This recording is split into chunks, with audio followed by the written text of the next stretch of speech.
I'm going to buy the greatest microphone cable in the world.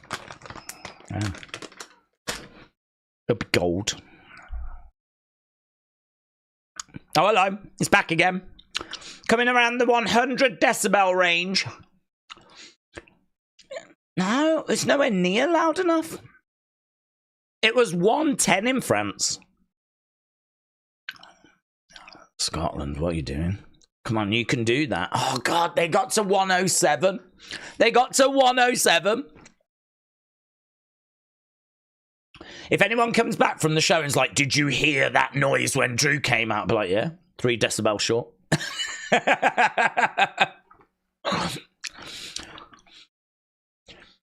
Justin said, I say Punk helps Drew win, and on Monday, everyone's confused. Punk comes out and says, I did it so that I can be the one to take it from you.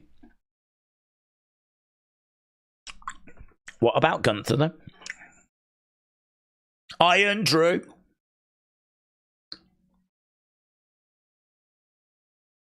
Right. He kicks the kilt off. Cheer from the fans. One of these cheers might have broken 110. Da, da, da.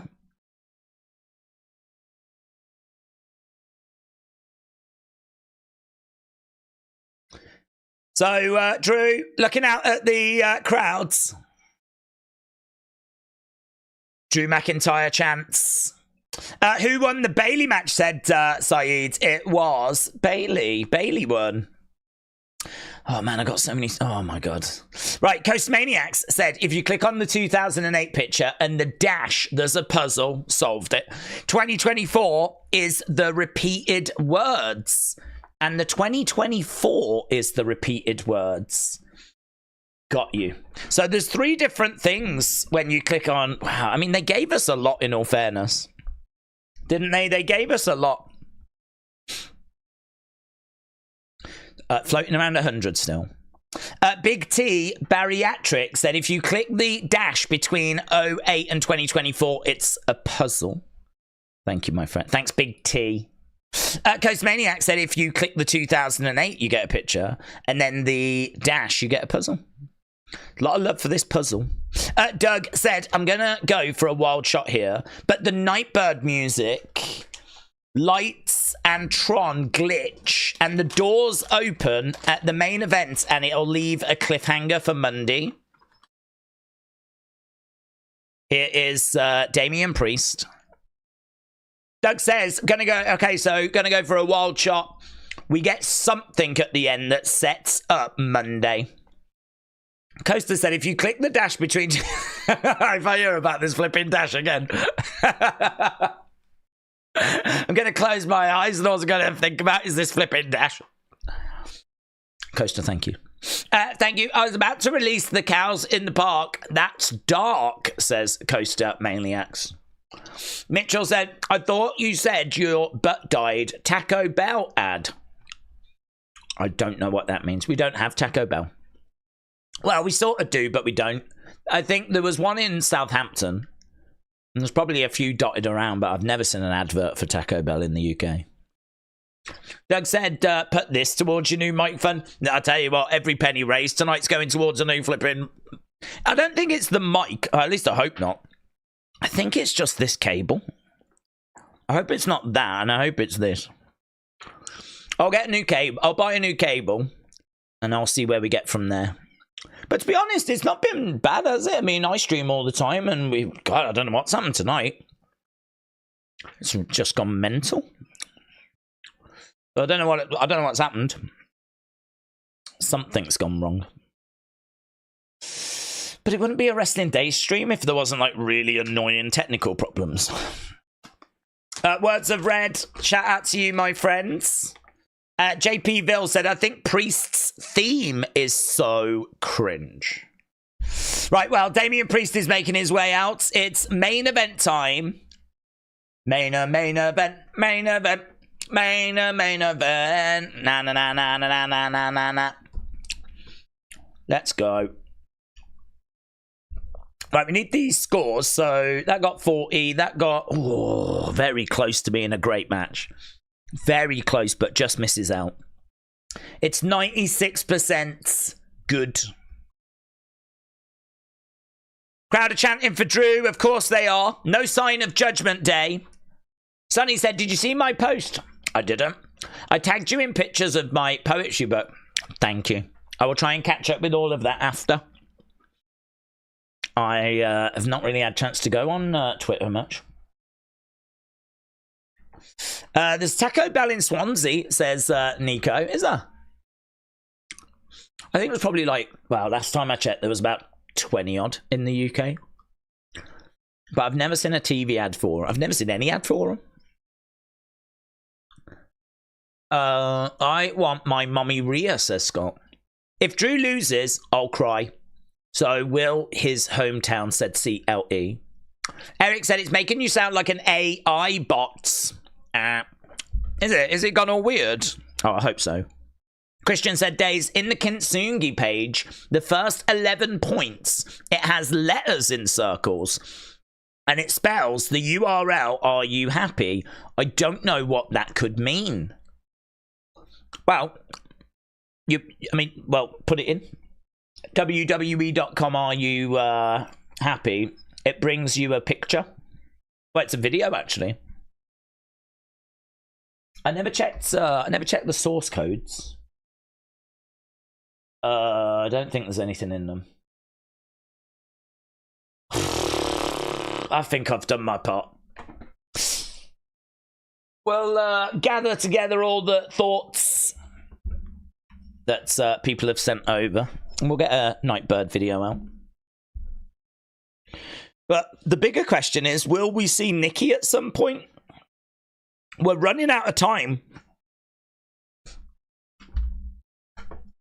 So yeah, Christian, if you put that in, you put in wwe.com/are you happy, then you will get your answer, my friends.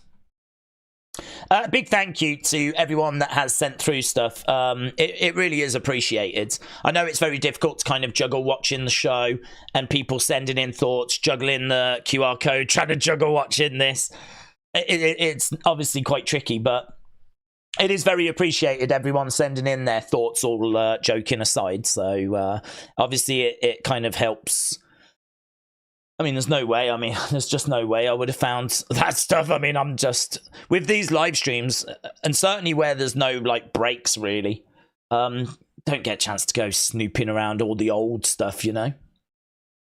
I mean, like, I feel like this is something that they can continue to update, you know, as this campaign goes forwards. It has been mentioned before, like, why does the journal have to end? It doesn't. It doesn't have to end. I mean, even when they've debuted, we can keep adding to the journal, so. Drew McIntyre goes over the top, comes crashing down onto Damian Priest. Crowd are fired up, man. They're on their feet. So much excitement.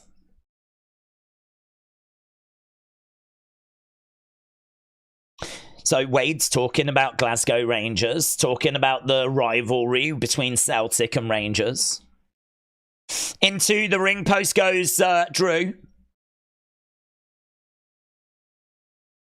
Drew McIntyre. James said, Rhea has tweeted, normally no one touches Drew, but tonight Damian Priest kick his effing ass. So Rhea's watching. That's no great surprise. But some words of encouragement for Damian. Well, that's it. If she is watching, that is interesting if you think about it. Certainly think she's got to have been watching Dom and Liv, and, you know, she's got to be aware. I'm sure people have been tagging her and stuff. Plus, mums always know these things, don't they? Damian looking out at the crowd. Damian eats corn both ways. That's a fun sign. Charging over, colliding into Drew. Drew has got Damian. Oh!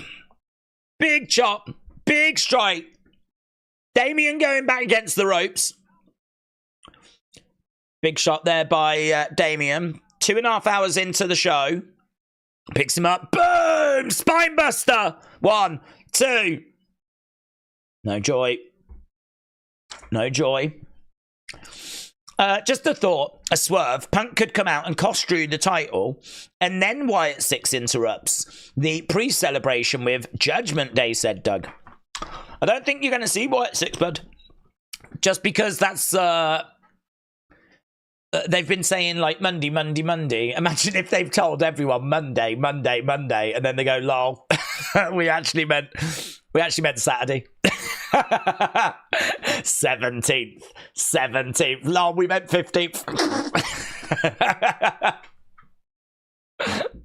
For weeks they've been banging on about the 17th. Only joking. We debut when we want. So, I'm not expecting them, but I am thinking, could we just get a glimpse of Nikki here in Scotland? Very good in-ring stuff tonight, though. What are you eating? Haribo, and you know what? I sort of lost my mind momentarily out of sheer, just, I was ecstatic. And started opening the pack and eating. There's next to none left, and like... when you've, like, ate them and then, like, you start regretting it. Right, it all goes here. And I don't know if you've noticed, but I don't do much exercise. You are what you eat. That means I'm going to be a flipping giant Haribo. Over the top, lands on his feet, rolls through, charges over, gets picked up. Oh! He tried to hit him with the driver, but he couldn't quite get him up to shoulder up. Is Drew just showing off now, said Joe. Sure. Do you like wine gums? They're all right. I don't really have them that often. My favourite thing about a wine gum is I remember my granddad, when he was around, I can't remember how it came up, but he used to have a whiskey, but he would never drink if he was going to drive. If we went to a pub or something, he wouldn't touch any alcohol.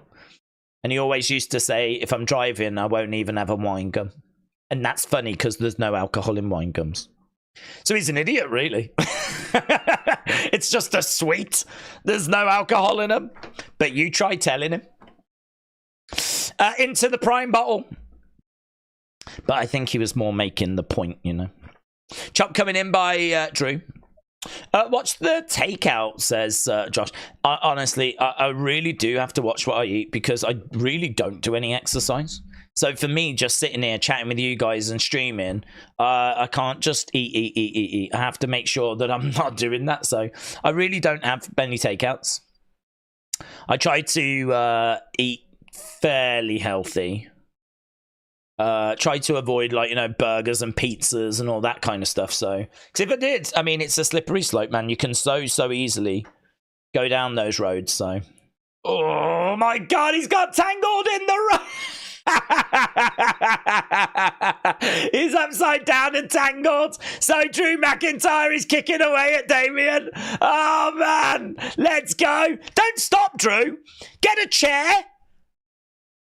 Right now, Damian is caught up in the road. It's the best. Oh, he went over the top, got his leg twisted. Could you imagine if that was Jade Cargill?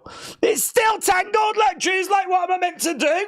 What am I meant to do with this clown? What am I meant to do with this clown? The ref's not out. What's the ref doing? Now Drew's having to try and free Damian. Oh my God, it's a mess. Oh, it's a mess. He's having to try and reverse what happens. Oh God, we should put the belt on Drew just for this moment. We certainly shouldn't flipping put it onto the referee.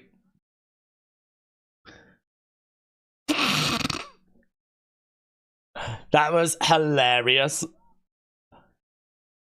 Do you know what? Not only did he get caught in the rope, he was upside down. All the blood was going to his head. Oh God, you would just want the world to swallow you up, wouldn't you?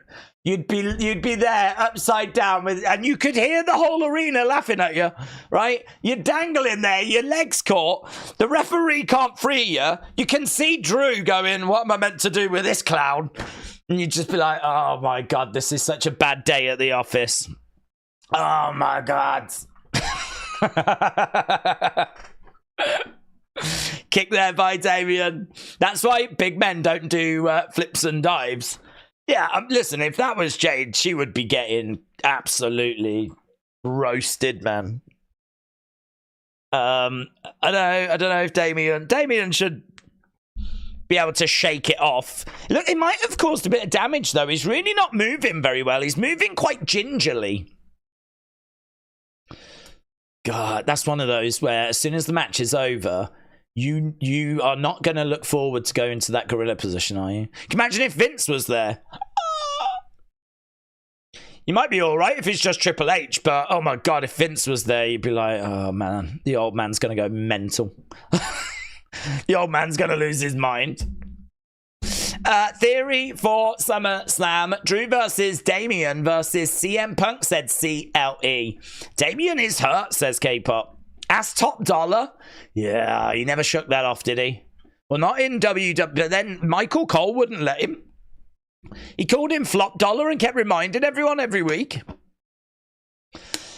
Oh, man, that was quite the moment. Oh, Drew McIntyre. Oh, Drew McIntyre. So he got... oh, he goes face first. I don't think we're going over 3 hours for this show. We're at 2:43, so we probably need to get into the mindset that this thing might not be going much longer. Yeah, I hope he's all right. He might have sprained his ankle or something. He goes over to the crowd. Have that. Have that. Damian climbing up. Big shot there by Drew. Botchamania must be watching this show, just absolutely licking their flipping lips. Shot coming in. Flop Dollar. Days, if Punk screws Drew like we expect, can we refer to this as the Glasgow Drew job? Yes, Dad stuff. That is excellent. That is excellent. That is so good, Dad stuff, that if I had some cheese curds, I would pop them in right now. Boom. 1, 2, Damian. Shoulder up by Drew. Crowd are really into this, obviously. Boom. So, the Razor's Edge didn't quite get it for Damian. There is a post show that's going to be happening. Oh, look, he's trying to get some. He's rotating his ankle. He's definitely uncomfortable. Taming Pasta said, notice how the ropes vibrate a little bit more than usual on impact. They seem loose. That might be what threw Jade off as well. Oh, that's an interesting thought. Loose ropes. I wonder if that's true. I wonder if these ropes are a little bit looser than usual. What if it's like sabotage?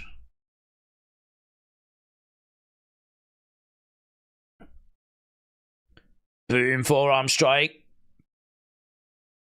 And a shot coming back. So, shots coming back and forth. These two just wailing away at each other. Taming Pasta, that's a really interesting thought, you know. It's a really interesting thought that the ropes might be a little bit looser. Superman said, do you think CM Punk shows up? It's tricky that, you know. It's tricky because I did think that he would cost Drew. But he is... It would be a pretty wild thing for him to do, to be honest. Because, like, the crowd are right behind Drew, and so if CM Punk costs him, he's going to get booed out the building, you know? This crowd really wants Drew. So, I don't know. I don't know if it's the wisest idea in the world. I think I'd be a lot more inclined to have Judgment Day getting involved. I think, was it Cynthia earlier mentioned about how Carlito's not technically a member. So Judgment Day are banned, but Carlito isn't. I know that like Carlito getting involved is not going to be as exciting, but I don't know, man. I would probably have Carlito get involved and then have Drew come out and laugh, have CM Punk come out and just laugh at Drew. So maybe do something like that instead. Drew trying to get, trying to kip up, and he does kip up. That brings the Scottish fans to their feet. And right now he's shaking the ropes. Damian over in the corner, getting up to his feet. Damian gets out the ring. Yeah, Ultimate Warrior, just like the Ultimate Warrior. That super chat is right. Look how much these ropes are wobbling, said Arborus. So down goes Damian. Drew charging over and into the barricade. Wow. Timekeeper's area just exploded. We've got flipping barricades everywhere. Is Samantha all right? I think thankfully she got out of there, to be honest. But yeah, right now Drew has got Damian. And he's dragging Damian back over to the ring, but that timekeeper's area. There's a guy in the crowd, look, that's actually facing the crowd, not the action, and he's trying to get the crowd going. I do love Muck Green Shirt Guy. Here we go, Claymore coming in. No, doesn't get it. Oh my God, huge! Huge! 1, 2.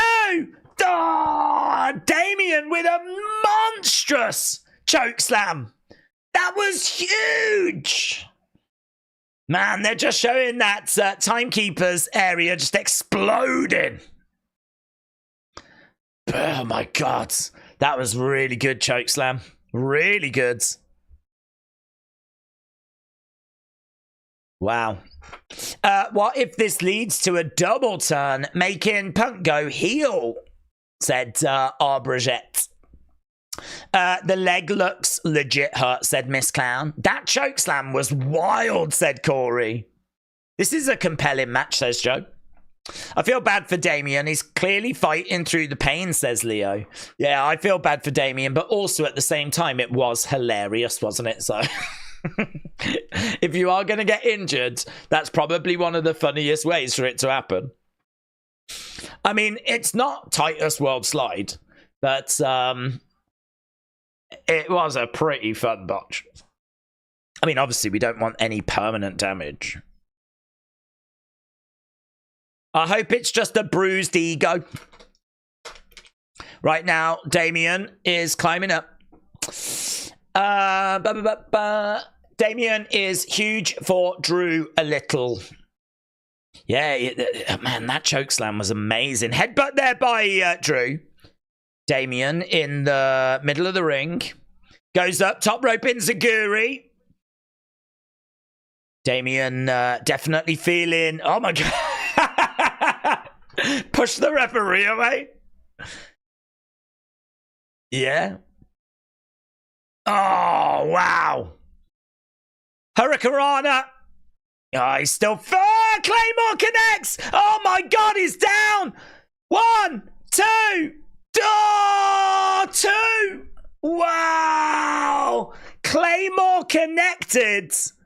No one was there. Wow, that felt like it was going to be it, you know. I mean, that's as close as a 3 as you're going to get. That is as close as a... And we need to see the replay. We need to see the replay. There's been a screw job. God, and the sell from Damian. 1, 2... Oh, it is 2.9, you know, but it is so close. It is so close. Wow, 2.9 said LS Dub. Veteran Lego Dad said OMG. Oh, they should let him win, said Raven. Wow, crowd are chanting away. Scottish fans going banana.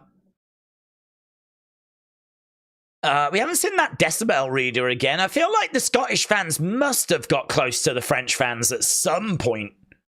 Well, they did, in all fairness. Well, I definitely saw it say 107 at one point. Right now, we've got Drew coming over, grabbing Damian. Boom, big chop. Big chop there by Drew.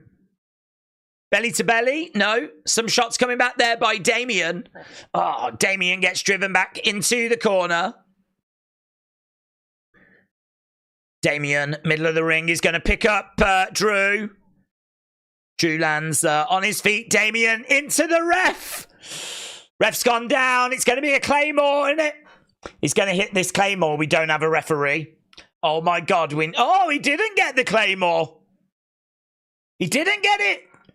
Damian Priest's powerbomb. Going for the chokeslam. No. Duck underneath. Claymore coming. Connects. Connects. Drew is asking for a ref. 1, 2, 3, 4, 5, 6, 7. Here's a ref. Referee comes down. Is it Punk? 2. It's Punk. It's going to be Punk in it. He counts 2. He counts 2. CM Punk. Oh my God. It's like it was just a 2, mate. It was just a 2.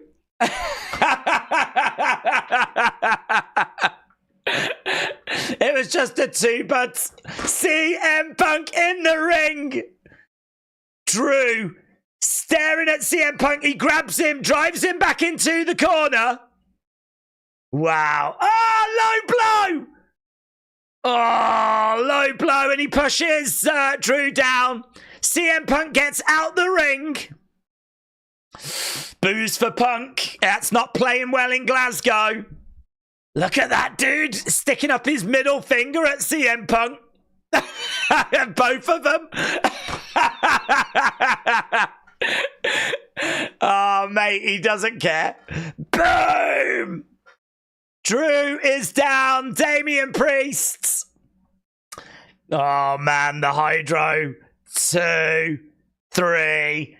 Damian Priest beats Drew McIntyre thanks to CM Punk. Do you know what, though? CM Punk's found a few fans. Are they Scottish? He's found a few fans that are wearing, like, Punk merch. Like, CM Punk, CM Punk. Oh, we need that. We need that, dude, don't we? Chicago! Chicago! Oh, man, that man is so angry. That man is so angry. Oh, my God. If I was CM Punk, I'd be handing out tissues. One for you. Tissue. One for you. Would you like one? One for you. There you go. Yeah, I screwed him. I screwed him. That's right, yeah. One for you. Oh, you got your own. No worries. One for you. Right, well, I want Nikki Cross now. That was fun, but can I have Nikki Cross now, please? Thank you. Thank you. I'm surprised that the crowd isn't more peeved. I hate that ending. Right, well, listen, everyone's down, everyone's sad. Right, we're all sad. Yeah? Superman said, I almost called it. We're all sad. Yeah, we're all crying, but let's try and stay strong and focus on the fact that we might get Nikki Cross. We might get Nikki Cross. I didn't think they would go with it being Punk, to be honest. I did think that in the build, and then I changed my mind. Because I just thought, no, because you're going to get a bad reaction from the crowd. But I do love the fact WWE went,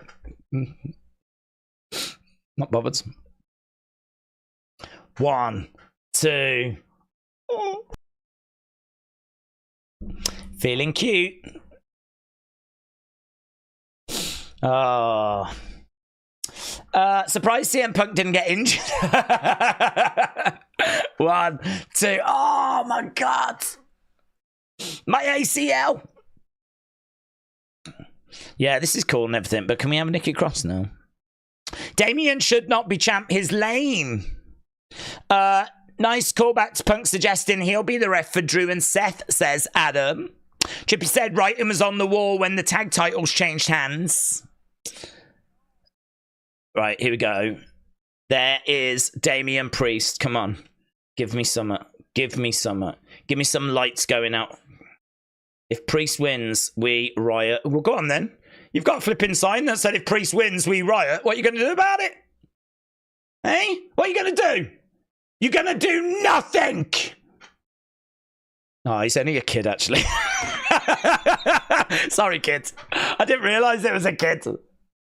Oh, he looks sad as well. Oh. Guys, that was wrong of you to act that way. He should be more mature. Yeah. So, Drew in the ring. Damian holding up that championship. Oh, my God. You know, that guy that got his leg caught in the ropes and was dangling upside down? He's still champ.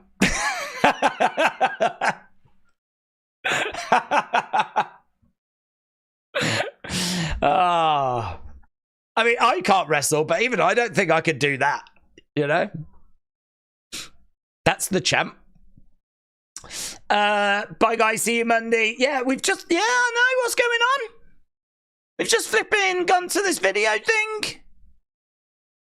Are they really going to end it on that downer again? Honestly, what is up with Triple H, man? He loves it, doesn't he? He loves upsetting people. Certainly Drew fans. He's got something against Drew fans. If there's one thing I know about Triple H, he flipping hates Drew McIntyre fans. So, there you go. You did get new women's tag champs, though. Sonny said, I've DM'd you my Twitter so that it is easy to find. Thank you, Sonny. Mr. Strange Mania said, well, that was messed up. No Nikki and no Howdy. Yeah. That was messed up. I mean, I wasn't expecting Howdy, but I really thought there was a good chance we would get Nikki.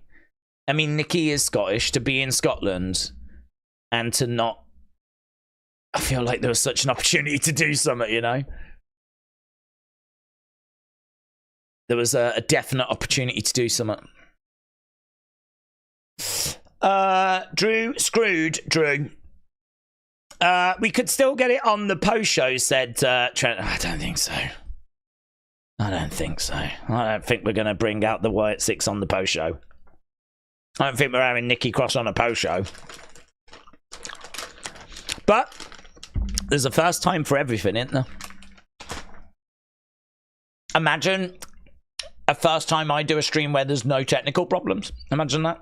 There will be a first time. It was good PLE, said Jason. Old school booking, money in the chase. Triple H is old school. They did the same with Cody. Drew will get his championship run. I wouldn't be surprised if Damian has to vacate like Rhea, said Veteran. Oh my God, could you imagine? Could you imagine if he's injured and he has to vacate? Wow, because he got tangled up in the ropes. Triple H hates us all and is the true Howdy. WWE never had any surprises or returns in overseas shows. When Tonga Loa debuted, that was unexpected. Good show, though. 3 out of 5 matches were good. I've just seen a day's head in between Damian Priest's arms. I haven't seen this flipping head once. I mean, it doesn't matter because I can just look in the mirror. Oh my God, they've got emotional music playing over I'm not looking at it. Can you hear this?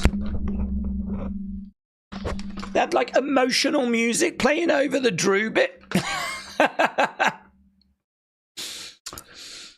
I saw the day's face. Wrestle with Andy. Legendy. You got spotted twice, even in the clip with Cody holding the title. Honestly, I don't look.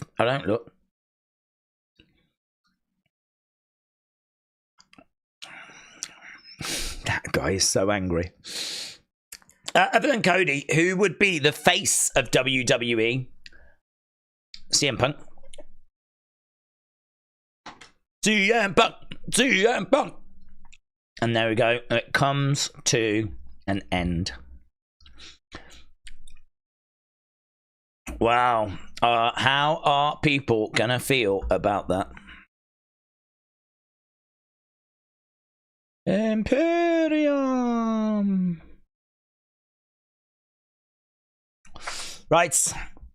Let's end this poll, shall we? We'll end this poll. Oh. We'll get a few thoughts and then we'll run away. I mean, I already know I'm drowning in social media things. 21, 19, and 7. So that got a great 62%. Wow. Okay, you lot are stupid. They never said that they were coming tonight, says James. Says, you lot are stupid, says James Chadwick. Joe said, debuts at overseas shows. Off the top of my head, Solo debuted in Wales. Kyrie returned in Saudi Arabia. Carlito returned in Puerto Rico. Yeah, I mean, I think that I really thought that we could have got Nikki Cross. I really did. I mean, I don't just say these things for lols.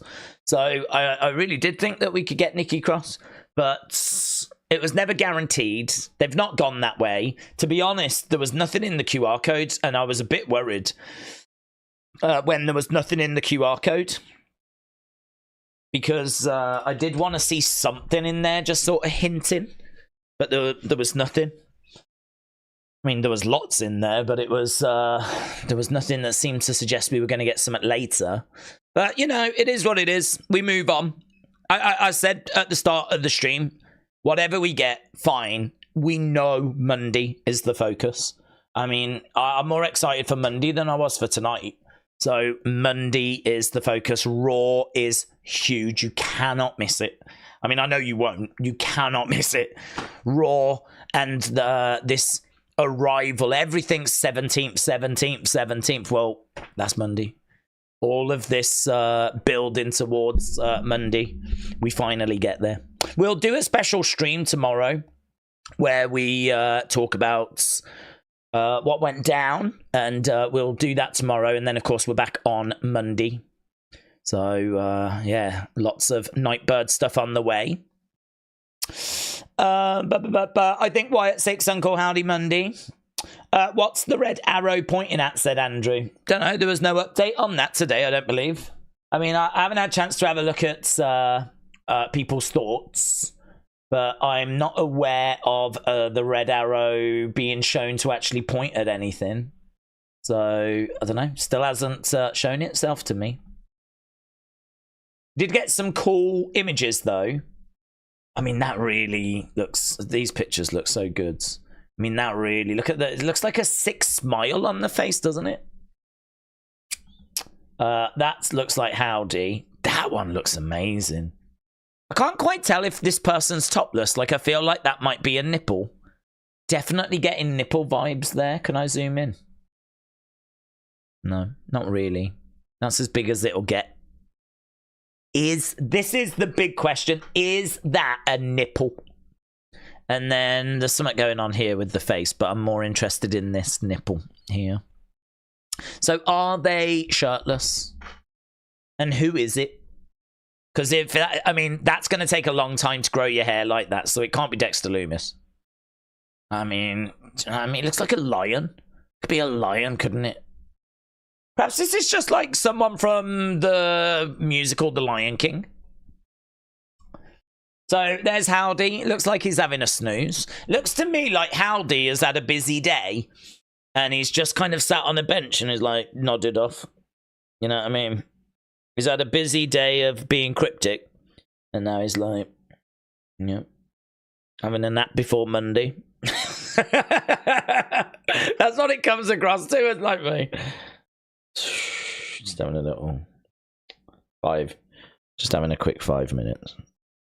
I'm going to have a quick Wyatt 5 minutes. Are you having a nap? Yeah, I'm having a nap. How long are you having? Gonna have Wyatt 5 minutes. Plus 1 minute. I'm gonna plus Alexa. I'll add an Alexa. That's spooky, isn't it? She looks like she's got a growth though, or a beard. Perhaps this is the bearded lady from the circus. I mean, I can see like a bit of a smile there. Look, see the teeth, and then this looks like a beard. So, I think Nikki Cross has got a beard now. And then we've got that, and then we've got that. Who's this? I mean, that looks like Howdy as well. And in fairness, that looks like Howdy being asleep again, doesn't it? Have we just got loads of pictures of Uncle Howdy being asleep? Because I swear this is Uncle Howdy again going, guys, I'm going to have a Wyatt 6. I'm going to have a Wyatt 6 this time. Yeah, that's him being asleep there. And then I swear to God, we've got him being asleep over here as well, as he does his snooze. You know, everyone's like, where's Howdy? Where's the group? He's asleep. That's where he is. Flipping fast asleep. Solve that, mate. Done that, haven't we? We're all over this. Should we have a look for lols at how many flipping notifications I've got to try and get through?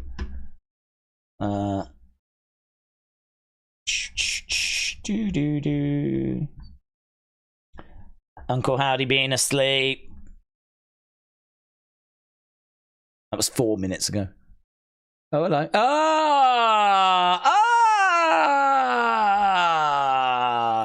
There I am. Hey, he's done well, isn't he? He's close, isn't he? Close. Look at that. I look like I'm looking at it. Perhaps I'm going to challenge at SummerSlam. Look at that. I've got my eyes firmly on that championship. Woo! Doing that, ain't I? Ah, yeah, baby. Hey, watch your back, Cody Rhodes. Watch your flipping back. Yeah?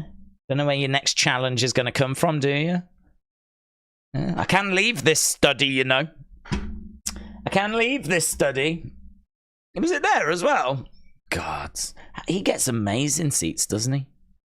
Amazing. How it happened, this was 12 minutes ago. How it happened. What's this?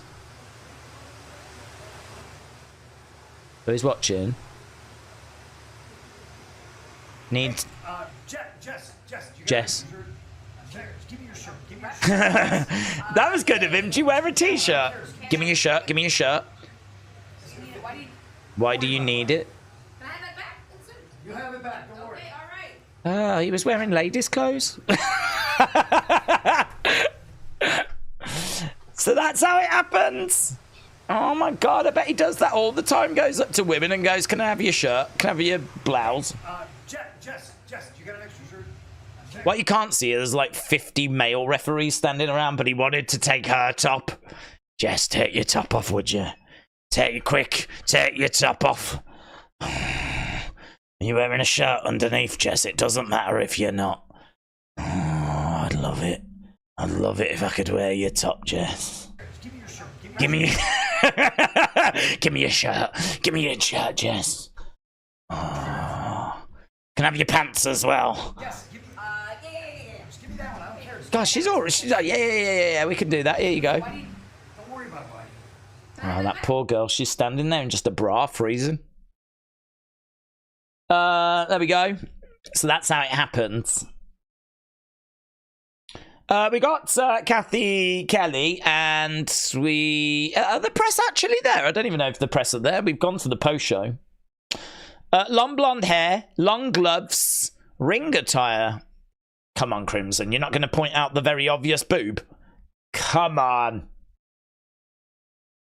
People are loving that, aren't they? He's done such a good job of grabbing the community's attention. I didn't flipping see it.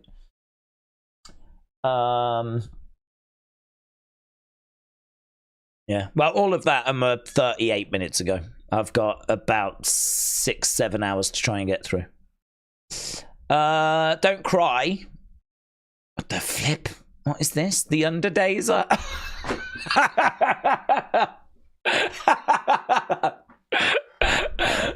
What? The stuff I get sent, man, is mental. Mental. That's mental. It looks like Undertaker has printed off a picture of my face and then sellotaped it to the brim of his hat. I'm gonna.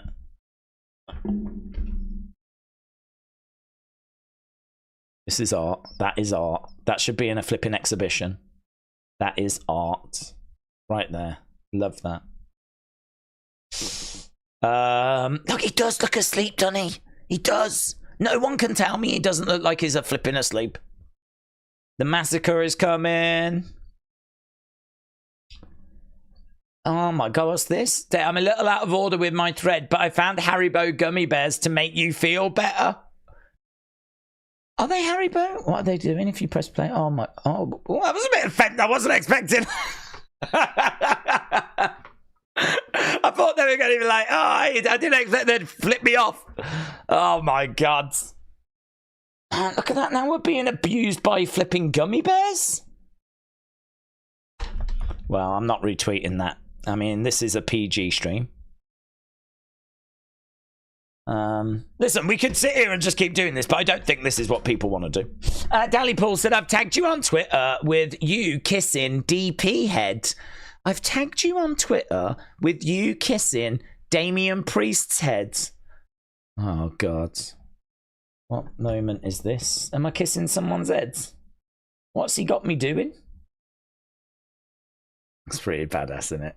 That is a pretty badass shot. 2. Did I look at that picture? I don't know.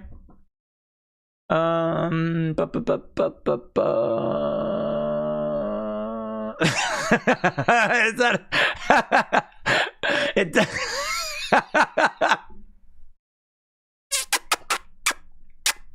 Did you have a boo-boo? Do you want me to kiss it better?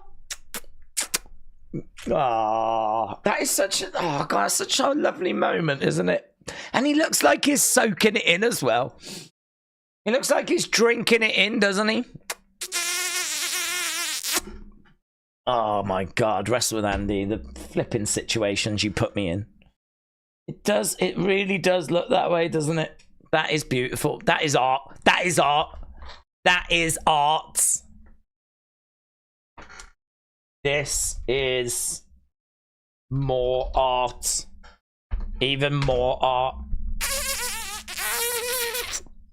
And why is there like something over his nipple? What's this? Are we trying to blur out nipples now? What's going on? What's that? And why is it not on that one? Do you know that they don't put nipples on figures? True story. Well, not WWE ones anyway. Wrestling days in the crowds. Very good, very good. Right, let's go back and let's speak to you kids. Kiss that forehead. Steru said, I found some new images in the QR codes, unless people have mentioned it. One in all entries. They've been sorted in chronologically. One in Can You Keep a Secret? And the other one in an open door. Here he is! Here he is!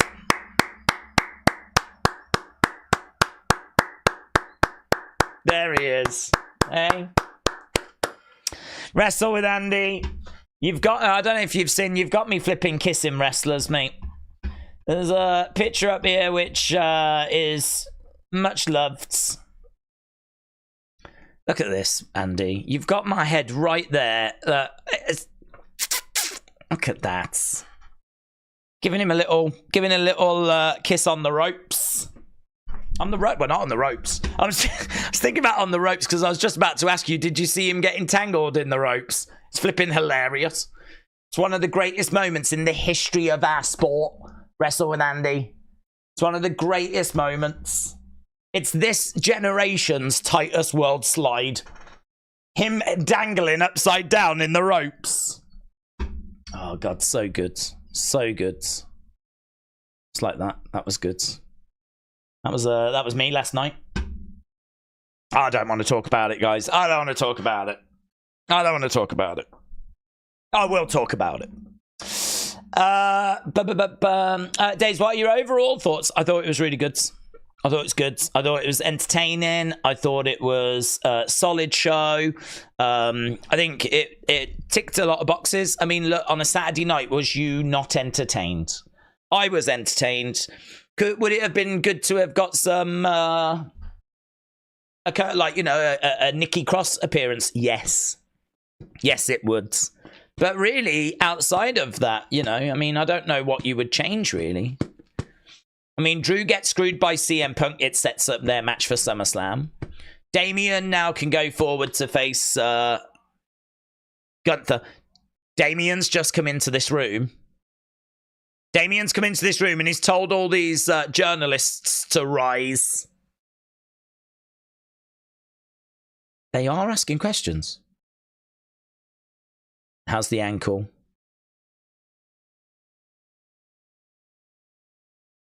He doesn't look happy, man. Feels like trash.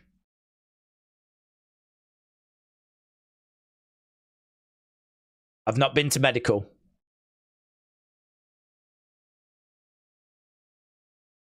I was able to beat Drew on 1 foot. Yeah.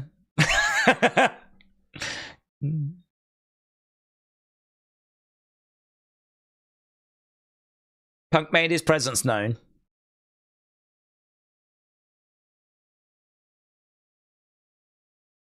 What have you made of CM Punk's return to the company? If I'm Damian Priest and I've just retained my championship, that's not the question I want.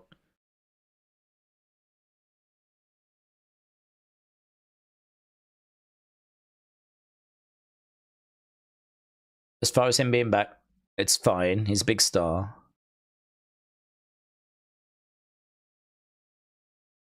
He seems furious. Honestly, he seems livid. He does not seem to be in a good place right now.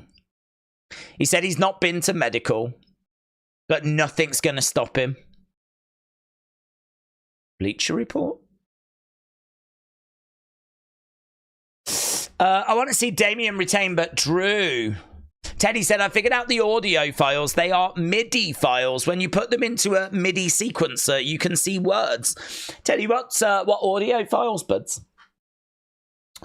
What audio files? Are you investigating some of the older ones? We did have some on older ones, but I'm not aware of any new audio files. Loopy said, I don't have a TV to watch on my phone. Can't do stream at same time. Brody said, Days Gunther beats Priest. Gunther, Elia at Bash at Berlin. SummerSlam is August 3rd. Bash in Berlin, August 31st. Connor, shout out to you. John said, that BS stopped me and several other wrestling fans to turn away from watching any WWE shows. Clearly, McIntyre won the championship. The WWE storylines need to go. They suck at writing. John is livid.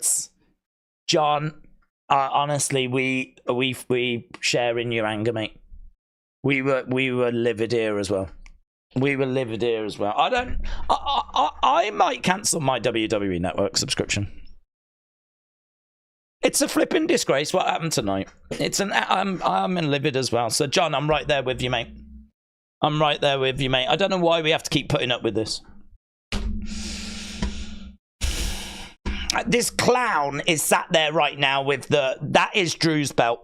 That is Drew's belt. And he's sat there all moody, walking around acting like champion. Flipping disgrace. I'm gutted that Drew didn't sing American Pie. Same, Sean. Same, mate. John said, I'm not livid. No, you are, John. You are. We all are. But Drew needs that belt back, said Dro. Yeah. James said, if you're going to hate, at least spell some names right. Yeah, guys, please, grammar. Yeah, it's important. We all knew that he was going to get screwed, said Albert. I've sent you some super chats. Thank you, my friends. I do need to get to those. I need to go. I've got to do Nightbird videos, but I ain't got a clue what I'm talking about. I'll just do it as I'm going along. Mark said, could anything show on the WWE live stream on Facebook? What do you mean? Could anything show? I mean, like, these post shows aren't really anything. I would not expect them to drop a QR code in this or anything. So I think that it's all Monday. I certainly wouldn't expect Nikki Cross to come walking out now. that would be a bit anticlimactic. We could have done it in front of 12,000 people, but instead we've done it in front of 30 journalists. So I wouldn't expect anything like that. So no, I don't think so, buds. And Mark said, check the Nightbird music. It's changed. Have they changed it? Listen. Is it changed? People keep telling me it changed, and it always just sounds like a glitchy mess. It's a glitchy mess again. It's loud, isn't it? Nightbird call into my mind, into the darkness.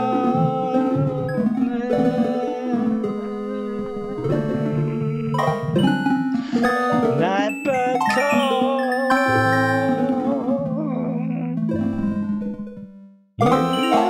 into my mind. It's a banger, man. It's a flipping banger. I don't know. It just sounds like a mess. It sounded like a mess forever to me. It sounded like a mess before. It sounds like a mess now. It may have changed. You may be correct, but I don't know. I think Uncle Howdy needs a new taste in music, and he needs a better phone, because the phone that he's taking pictures on sucks. Because they all come out blurry. I've got a question. What is your favourite Haribo snack? Well, I don't know if you noticed, but I wasn't really very picky. The whole thing's just been done. I really don't eat like Haribo and all that kind of stuff. The only reason that I tend to have them is if I'm doing a longer stream. And this wasn't that long. We started at 4, so we've been going, say, 6 hours 20. So it's not that long, all things considered. But sometimes if we're doing 8 hours, 9 hours, then I like to have some around just to kind of pick up the sugar levels, just to give me a bit of a push. But to be honest, I probably didn't need them for like a 6-hour stream. But I was celebrating. Do you know what I mean? We just killed it.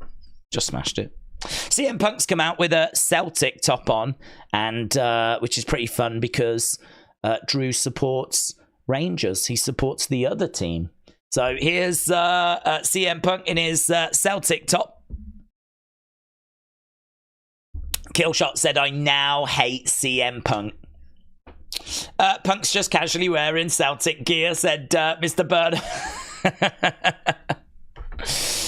If you click on Can You Keep a Secret? An open door, says Andrew. Yes, my friend. I think I feel like we might have been told all of the little bits now.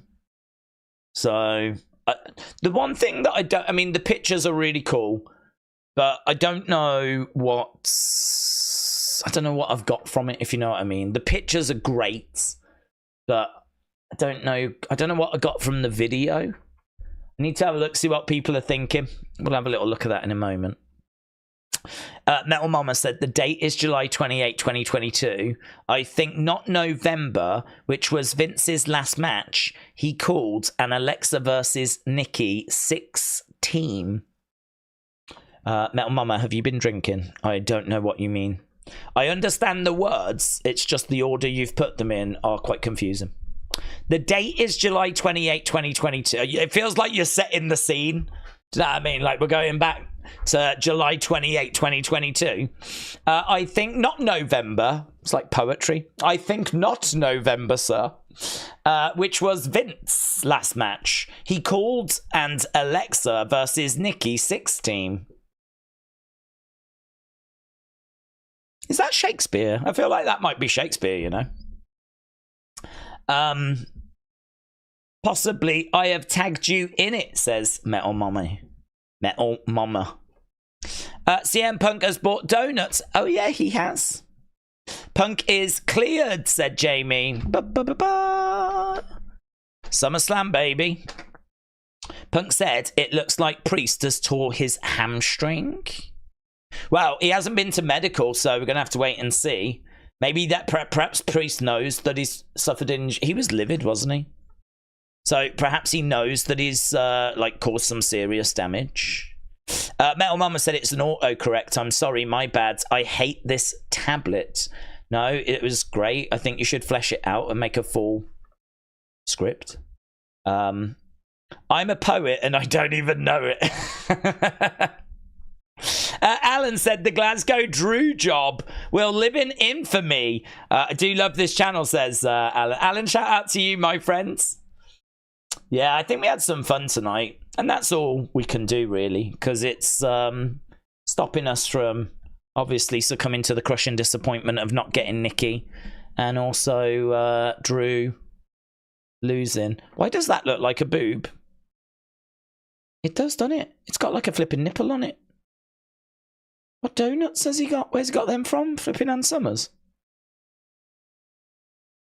Well, he ain't got that from Mindy's, has he? He ain't got it from Mindy's. How does he stay so slim? This dude just eats sugary treats all the time. I mean, I'm one to talk. I've just destroyed that bag of Haribo.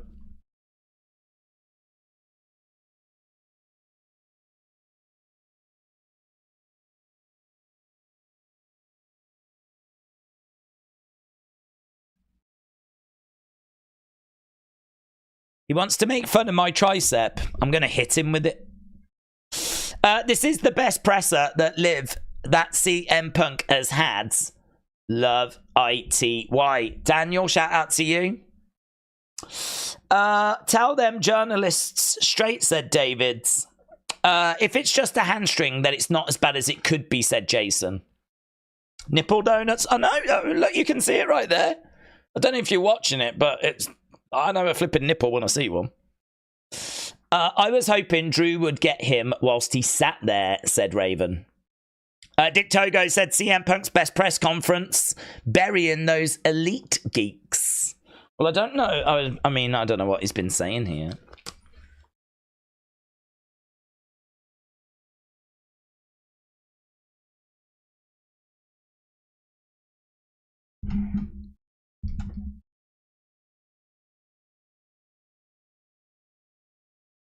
What's it like being back in WWE?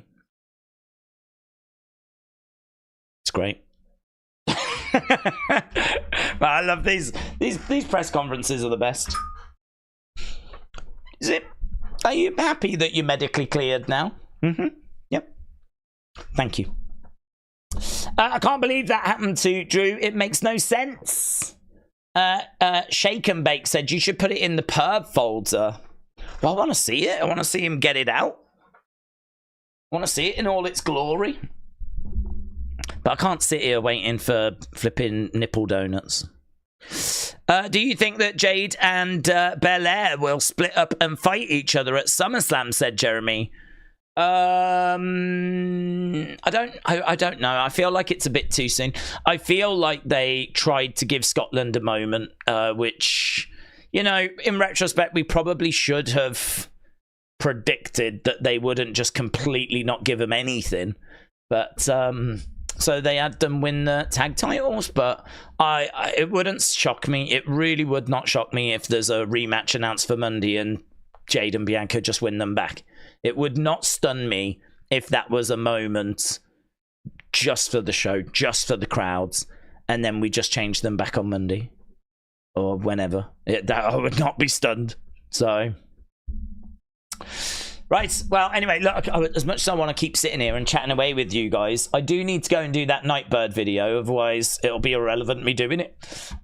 So, appreciate the support. Appreciate everyone joining us. Don't forget, we will be back tomorrow. We're back tomorrow, right? We will be back tomorrow, and we will be doing a special video, a stream, where we're going to be talking about Wyatt 6. And then, of course, we will be back on Monday for what seriously could be one of the biggest streams. I mean, that Monday stream, it really does feel like it's absolutely unmissable. So I don't know about you, but I am pretty excited for that on Monday.